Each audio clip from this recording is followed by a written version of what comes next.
बर्मानि Pioneer academia देग्लाय 2023 मायथाइनि NEET IIT JAM आव क्वालिफाइड जानो हानाय फरायसाफोरखौ बरायदों। बाक्सा जिल्लानि बर्मायाव थानाय पायनर एकाडेमिया देग्लायनि नीट IIT JAM आव पायनर एकाडेमिनिफ्राय क्वालिफाइड जानाय गासै 19 फरायसाफोरखौ बरायो।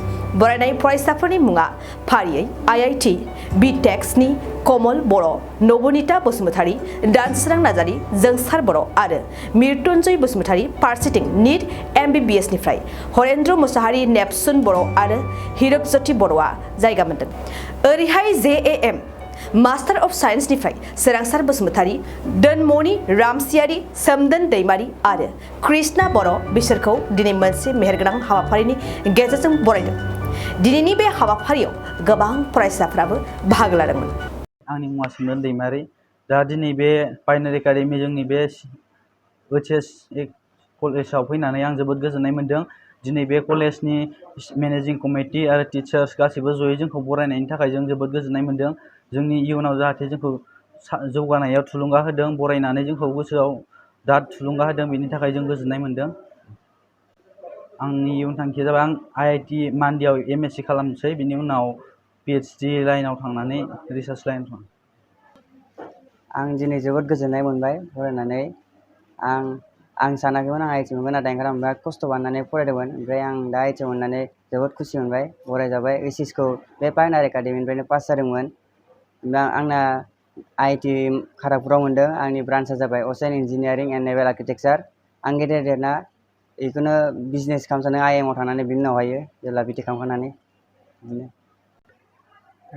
दिनै जोबोर गोजोननाय मोन्दों। आङो HS खौ पायनर एकाडेमियाव फरायदोंमोन। दा आङो IIT बम्बेआव फरायनो जि खाबु मोनबाय, बेनि थाखाय गोजोननाय मोनबाय। आंनि ब्रान्चआ जादों इनभाइरमेन्टेल साइन्स एन्ड इन्जिनियारिं। आङो जुदि खाबु मोनो उनाव एसे रिसार्च लाइनाव थांनो सानदों। जुदि खुलुमबाय, आं दिनै जोबोर गोजोननाय मोन्दों जे पायनर एकाडेमिया जोंखौ बरायनायनि थाखाय। आं HS खौ बे पायनर एकाडेमिनिफ्रायनो पास आउट जानानै थांदोंमोन। ओमफ्राय 1 इयार ड्रप थानानै IIT खौ क्रेक खालामनो हादोंमोन। ओमफ्राय दा आङो IIT माद्रासाव इन्जिनियारिं फिजिक्सआव मोन्दों। आंनि जिउनि इयुन थांखिया BTEC खौ क्लियार खालामनानै उनफोराव खाबु मोनोबा PhD खालामनानै रिसार्च खालामनायनि सानदों। खुलुमबाय, आंनि मुङा नबनीता बसुमतारी। आङो HS खौ बे पायनर एकाडेमियावनो फरायनानै पास जालांनाय।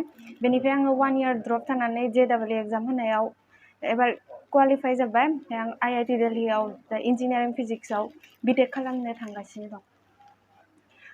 जोंनि इयुन थांखिया गिबियावनो BTEC क्लियार खालामनानै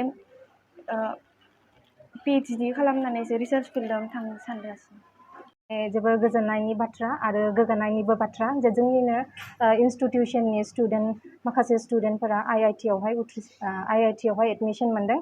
जेरै नामफोरा जाहैबाय Kamal Boro' IIT Madras chemical engineering, Nabanita Basumatary IIT Delhi engineering and physics, Dansorang Narzary IIT Madras engineering physics, Jongsar Boro' IIT Bombay environmental and science engineering, Mrityunjay Basumatary IIT Kharagpur ocean engineering and naval architecture.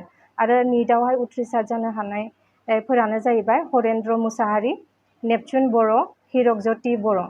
आरो JAM 2023 आवहाय उथ्रिसारनो हानाय जायफोरा जोंनिनो हायार सेकेन्डारि माने जोंनिनो इनस्टिट्यूशनावहाय हायार सेकेन्डारिखौ क्लियार खालामनानैहाय गुबुन इनस्टिट्यूशनाव डिग्री कमप्लिट खालामनानै बे एग्जामखौहाय उथ्रिसारनो हानायफोरनि मुङानो जाहैबाय Sorangsar Basumatary IIT Madras chemistry, Donmoni Ramsiary IIT Mandi chemistry, Somdon Daimary IIT Mandi chemistry, Krishna Boro' IIT Bhubaneswar zoology. जोंनि इनस्टिट्यूशनहाय कचिं होनाय जायो गथ'फोरनोहाय JEE आरो नीटनि थाखायहाय। आरो बेफोरजोंनो गथ'फोरा ट्रेनिं होनाय जायो आरो बिसोरबो गावसोरनि नाजानायजोंहाय बेफोर नाजानायनिफ्रायबो उथ्रिसारनो हायो। औ, खाबु दङ। जायफोरा इन्ट्रेस्टेड बिसोर फैनानैहाय बेयावहाय कचिं लाफैनो हागोन। दा जोङो इयारलि 10,000 लायो। कचिंनि थाखायहाय फिस गैया खेबसेनो इयारलि जोंनि इमेलनि थ्रुयैहाय कन्टेक्ट खालामनो हागोन आरो नङाबा फन नाम्बार दंखायो बेयावहाय कन्टेक्ट खालामनो हागोन। सिक्किम